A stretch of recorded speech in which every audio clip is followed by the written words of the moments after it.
Yo guys, welcome back to the channel, and if you're new here and like minimalist menswear, my name is Sunny. Welcome to this channel. Check out my other content. Make sure you subscribe to the channel, and let's dive right into today's video, which is about this fabulous pair of boot, the SLP Wyatt 40, the iconic black boot, in my humble opinion, the GOAT and the one and only black boot. If you were to have one boot in your collection, one proper designer boot, one black boot as your go to black boot, dress up, dress down, do whatever, I would highly recommend this. I did an initial video about a year or so ago, so time really flies, and if you want to check that out, I'll probably link it here.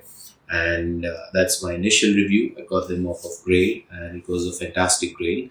They are, after a year, in a relatively newish condition. I just absolutely love these boots, and I have really worn them. I have taken good care of them, like always on a shoe tree, and I wrap in the paper again after using them.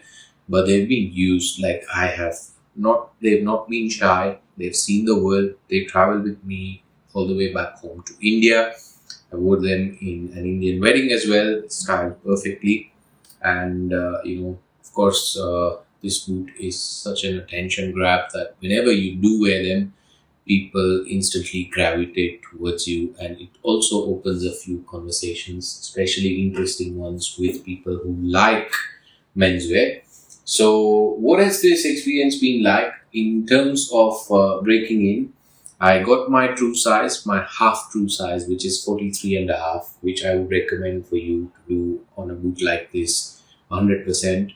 If you are a proper size, I don't know if sizing down is the best option, but for a half size, I could not have sized down in this because the toe box is super tight, and the toe box has broken in fairly good.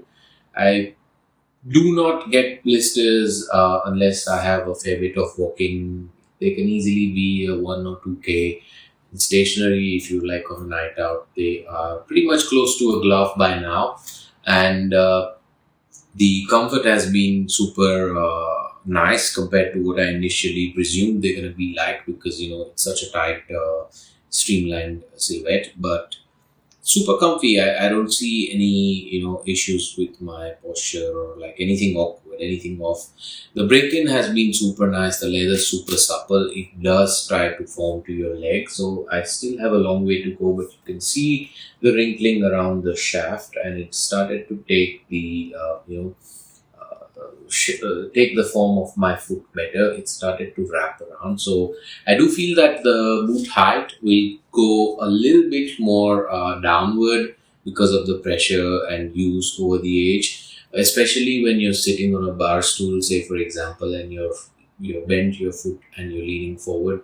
That whole aesthetic is what gives a boot character, and I think the more I'm going to age this, the more of that character is going to show on these. The Vibram's done pretty decent. I got them, Vibram puttied as soon as I got them because I want these to last a longer time. Did that in Toronto. That's Rob's best foot forward, one of the best ones in downtown. So if you're watching locally, definitely give it a go if you need any footwear related work.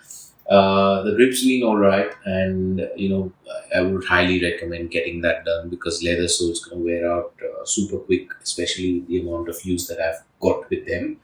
The other thing that I like is, with proper conditioning, the leather is really supple, like I mentioned, and it's going to contour, and really with weight, pressure, and bends, it's going to mold to your foot and give it all that character. I do not like too many creases on my toe box, so I do have a shoe tree, but since this is more like a whole cut shoe, at least up till here, it's one cut of material, and so to the back, it's going to crease way more than other types of shoes which have other joinery going on.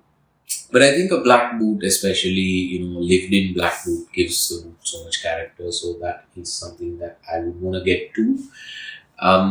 The other thing that I particularly notice is that this styles super well with an array of outfits. So as opposed to the Eddie Slimane image or the presumption that people may have that it's for ultra skinny types, I am by no means skinny. I am probably more on the athletic side.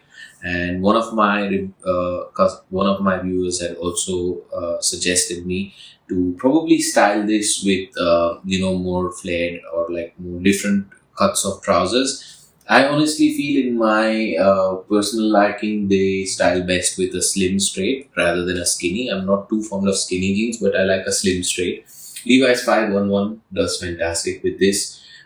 Especially the pair that I have is a bit more cropped, so shows the elevated height of the ankle and upwards of this boot, and it stays very nicely, on stacked on top of the boot even while I'm sitting. So I really love that.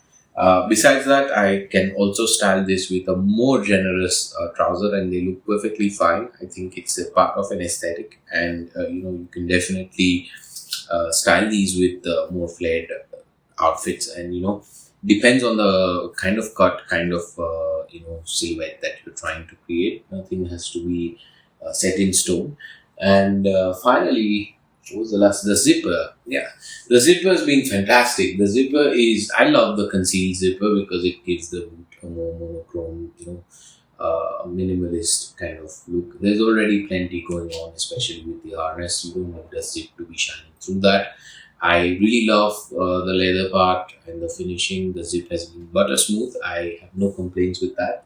I see that this is getting more difficult to attain, so I would say grilled is no place to have your eyes set on, because you do run from time to time on good deals, and fairly you know newish condition. I got them from a photo shoot, and they were really, really worth the price. I do not see myself parting with these.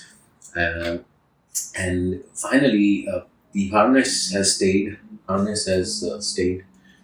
probably the same. A little bit of falling down. That's naturally because the shoes kind of tighten up near my ankle, so the harness is falling more naturally into place, which I think, again, a lived-in boot looks fantastic. And just overall, I think 10 years later, so this boot is now 10 years into its first debut. It's still highly, highly coveted. It's one of the best products for the brand, clearly. It's always out of stock. I wonder why Essence stopped carrying these. I think a few years ago, Essence sale was a fantastic deal for getting any SLP boot. Sadly, SLP seems to be not having boots on Essence, only sunglasses anymore. So if you guys know about that, feel free to share it down in the comments below if someone is interested to know such details. And other than that, I copped a pair of Sandro boots, which I think are a very close alternative to the Wyatt Chelsea boot. The color is fantastic, caramel. It's growing on me pretty much. I sized down half on that, so that's taking a bit to break in. However, between the two boots, I think definitely the toe box and everything is just pinpoint perfect on these. But those are going to break in well, hopefully. And yeah, 1 year later, I'm excited to see this boot 3, 4, 10 years into my collection. As I mentioned earlier in my prior video, I think this style is sort of comes with the benefit of its permanence, because it is built on a classic last. It's a classic Italian dress shoe last made into a boot. Right now, there are tons of interesting boots. For example, the Cayman from our Legacy, or prior to that, the hype boot was the Bottega Veneta, and those are very nice modern silhouettes. But if you're looking for something classic, if you are gonna probably turn into a more matured era of your dressing, this I think is gonna stay the course. 10 years later, it's still one of the most coveted boots for men. I think they're gonna stay for another 10 and more. At least I hope so. With that note, if you like this video, make sure to once again drop a like. If you have any thoughts, concerns, always free to hear them in the comments. If you'd like to share me on Instagram, I am not super active with menswear there, but as if you want to get in touch, it's Uno Minimalist, which you'll see here. And with that, Until next time, wherever you are, have a good one. Later. Bye bye.